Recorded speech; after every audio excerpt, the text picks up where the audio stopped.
So today what we are going to study is the continuation of the earlier lecture series that we have done, that is the conceptual model of UML. We have already started it in the earlier session, but we are going to continue it with this session also. So basically, when we say conceptual model, we studied that there are three things, three elements, major elements which are forming the conceptual model. They are first one, the building blocks, second one, the rules, and the third one, the common mechanism. So what we were studying was first one, that is the building blocks. Now, when we are studying the building blocks, we are already done with the things.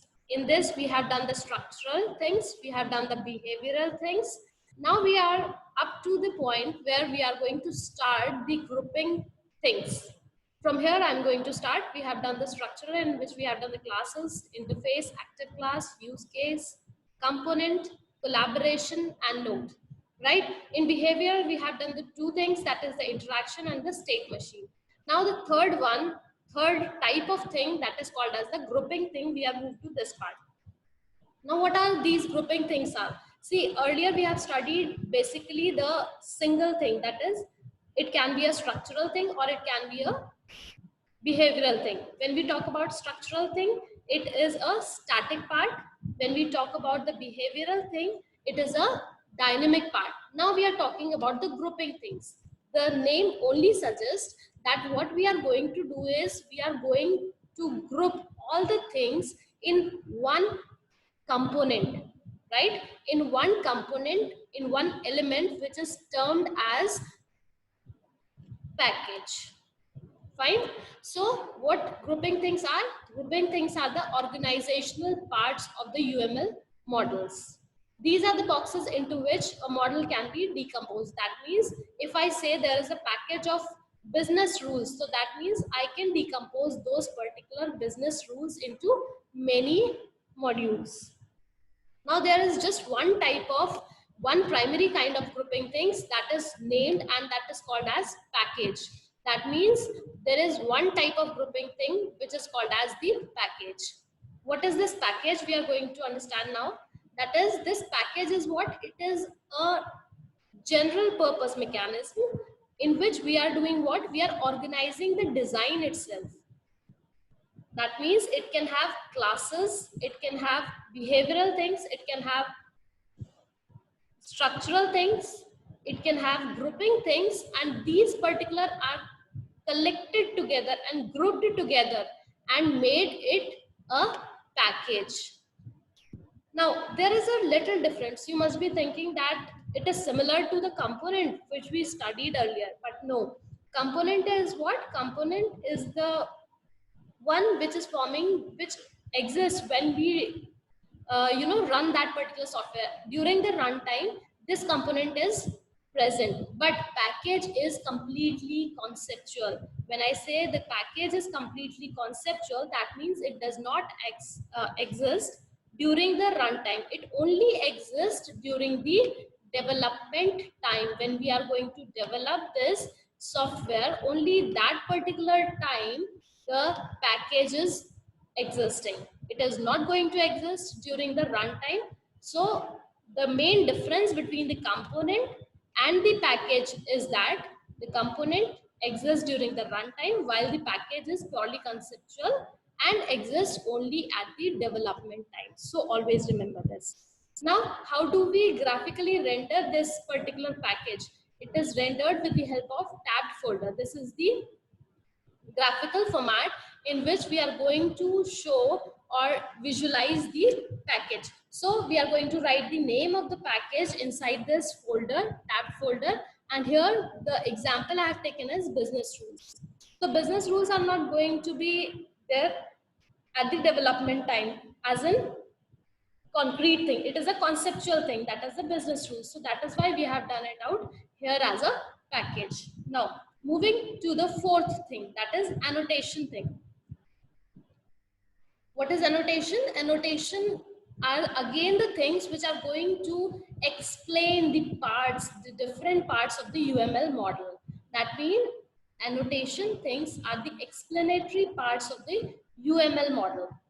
explanatory parts. These are what? These are forming the comments. As you all know, example, when we write, in C code, when we write procedural language, you all have studied C. What we write the comments in front of the programming language also, in front of the lines when we write the code. So we write it in the uh, boxes where we define the comments. Those particular comments are not going to run when we run the program. Those are just for the sake of the understanding the code. So this is the same case as annotation things. We are working here as comments in UML model. When we explain something, we add a comment onto it to describe, to eliminate, or to remark about any element in the model. So there is only one type of annotation thing, which is called a note, right? So what is a note? Basically, note is nothing but it is a symbol which is rendered with the help of comments or constraints, which is attached to a element or to a collection of element which describes about that particular element. And graphically, when we render the note, how it is being rendered? It is rendered with a rectangle box with a dog-eared corner. So dog-eared corner, why we are saying? Because of this particular part, just type of a folded part. So in this graphical format, we are going to present the note, and inside this we can write the comment, we can write the description, we can write the constraint, or whatever we need to describe about that particular element. That is what the note is. Okay, so this is what we have completed. I'll just show you. So we are done with the things, that is structural things, behavioral things, grouping things, and annotation things. Now we are moving to the relationship part, and then we will do the diagram. Now when we talk about the relationship, see, relationship, there are four kinds of relationship. Now why this relationship? First thing, we have entities, we have conceptual things which are classes, we have concrete things which are objects. What we are going to do is, whenever there are two entities present, there should be a relationship among those. So that particular interaction between them, that particular interface between them is provided with the help of the relationship. Now there are four kinds of relationship in the UML. They are being the dependency, the association, generalization, and fourthly, the realization. Now, what are these? We are going to understand one by one. These are very important when we focus on the UML diagrams, and when we are going to design and visualize them. So first thing, dependency. What is dependency? Dependency, first of all, it is a relation between the two elements of a model. One element will be a dependent part. Just see this particular example. One will be a dependent part and the other element will be an independent part. Dependent part will have a arrow to the independent. So this dashed line is going to show you what? It is going to show you a symbol of dependency. That means the dependency symbol is shown with the help of a dashed line. So this particular dashed line is showing a dependency. That means this part is dependent on the independent part. That means whatever changes I'm going to do in this part, if I do any changes in this part, it will automatically be done in, will be done in dependent part. So whenever the change is there in the independent part, it will be affecting the dependent part. Fine. Let's say if there is a change in the college policies, so obviously it will be reflected in the department policies. This is this way. So college is the independent one and the department is the independent one.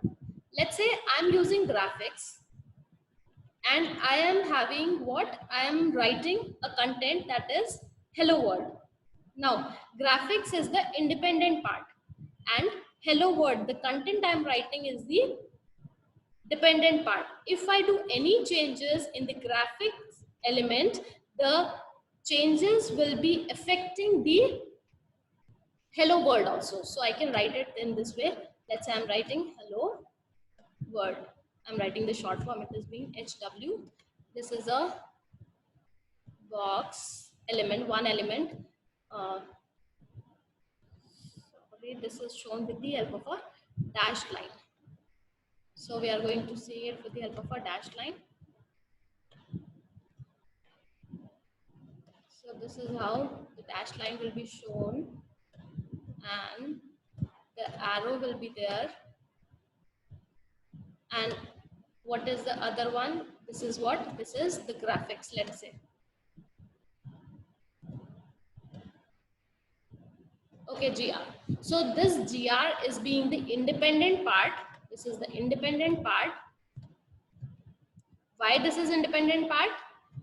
Because if I do any changes in the graphic, it is going to affect the content hello world. That format will change in the hello world also. So that is why this is showing the dependency. So that is what we have written. A dependency is a semantic relationship between two model elements in which a change to one element, that is the independent one, may affect the semantics of the other element. And what is the other element? The dependent one. It is shown with the help of a dashed line, including a label to it, right? So this is what? This is the dependency. Moving to the second one, which is called as the association. Now, association is what? Association is giving you a connection between two or more things, right?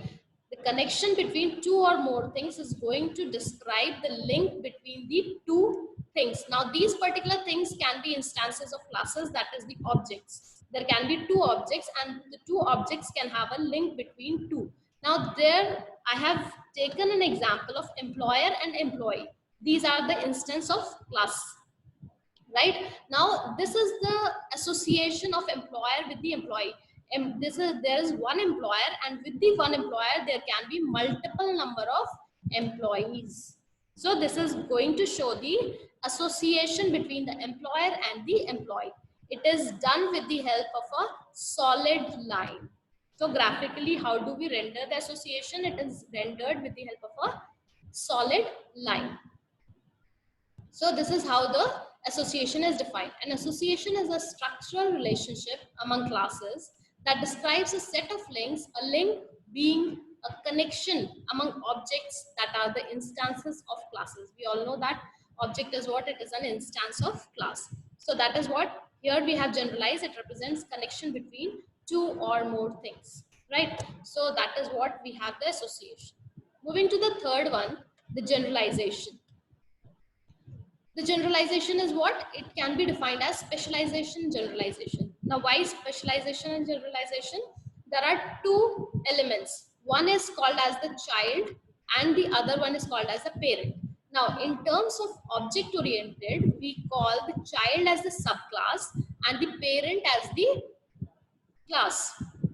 Now, the parent class is having, the child class is having the properties of parent class, right? Subclass is having the properties of parent class. So, parent class is a generalization, while the child or subclass will have a specialization, because the child is going to inherit all the properties of parent, maximum properties, but not necessarily. Child can have special properties of its own also, right? So that is what specialization and generalization is. The specialized element is the child, builds on the specification of the generalized element is the parent.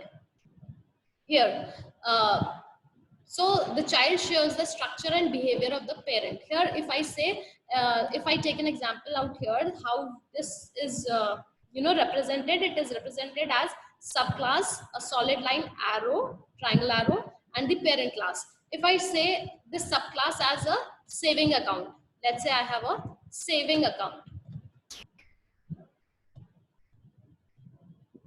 and an account. So this particular saving account is a subclass of the parent class, that is account.